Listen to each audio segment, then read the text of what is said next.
নাসিম যে ভূমিকা রেখেছে সে কারণে কিন্তু আমরা বাংলাদেশ আওয়ামী লীগের তরুণ এবং সকল কর্মীরা আমরা বঙ্গবন্ধু কন্যার একেবারে পাশে সেকেন্ড ম্যান হিসেবে আমরা তাকে জানতাম। উত্তরাঞ্চল না, বাংলাদেশ ব্যাপী তার যে রাজনৈতিক প্রভাব, এটা শুধু তার বাবা প্রধানমন্ত্রী ছিলেন, তার বাবা জাতীয় চার নেতা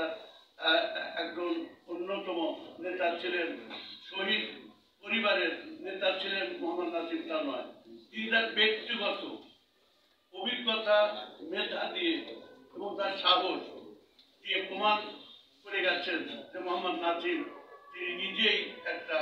রাজনৈতিক ব্যক্তিত্ব হিসেবে বাংলাদেশের মানুষের পাবনা জেলায় এই 67 সনে আপনারা দেখেছেন, বোধহয় বলেছে হয়তো সেখানে একটা ভুট্টা আন্দোলন হয়েছিল। তার বাবা, তিনি এবং আমাদের তখনকার ওইখানে আওয়ামী লীগের মুসলিম লীগের বিরুদ্ধে ক্যাপ্টেন জাহিদি নামে একটা ওই পাকিস্তানের আইয়ুব খানের মুনায়ম খানের বিভাগ ছিল, তাদের অত্যাচারে ওখানে কিন্তু একটা বন্দুকের দোকান লুট করে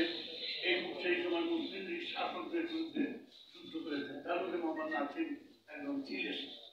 তাহলে মোহাম্মদ নাসিম ছোটবেলা থেকেই একটা তেজি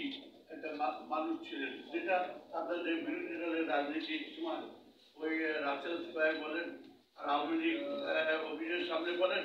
প্রতিটি ক্ষেত্রে একটি বিষয় আমি বলি যে আমরা 2001 সালে একটা ষড়যন্ত্র নির্বাচনের পরে যখন এই চার দলীয় ঐক্যজোট রাজাকার আল বদর আল শামসের নিজামী এবং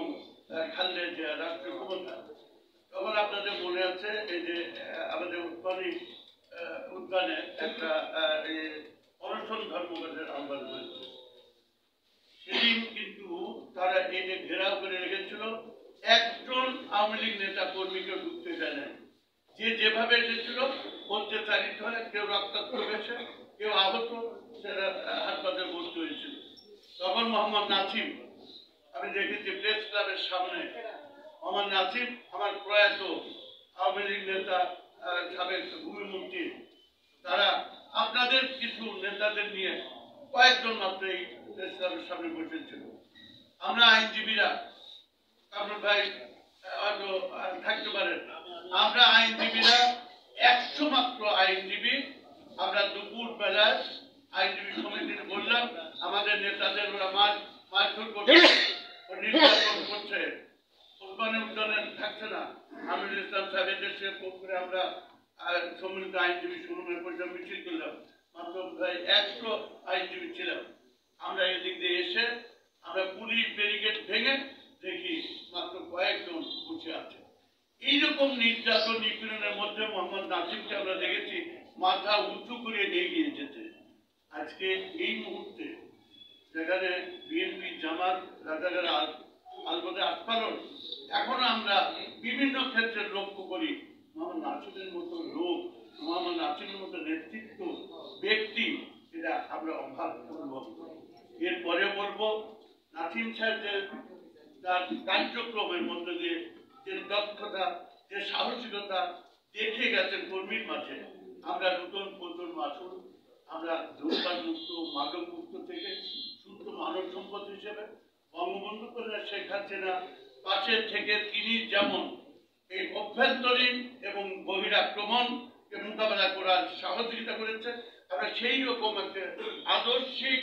কর্মী হিসেবে যদি আমরা গড়ে তুলতে পারি, গড়ে উঠতে পারি এবং এইরকম একটি সংগঠন আমরা যদি গড়ে রাখতে পারি, তাহলে বঙ্গবন্ধু কন্যা শেখ হাসিনা যে ডিজিটাল বাংলাদেশকে 2041 সালের মধ্যে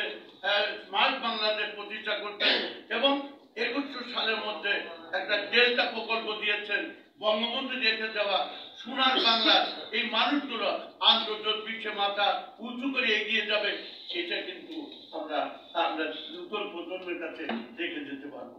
আজকে বঙ্গবন্ধু একাডেমির এই আলোচনা আসুন, আমরা নতুন প্রজন্মের কাছে মোহাম্মদ নাসিম যে সাহসিকতা দেখিয়ে গেছে,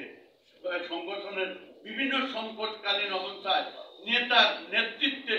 আনুগত্যে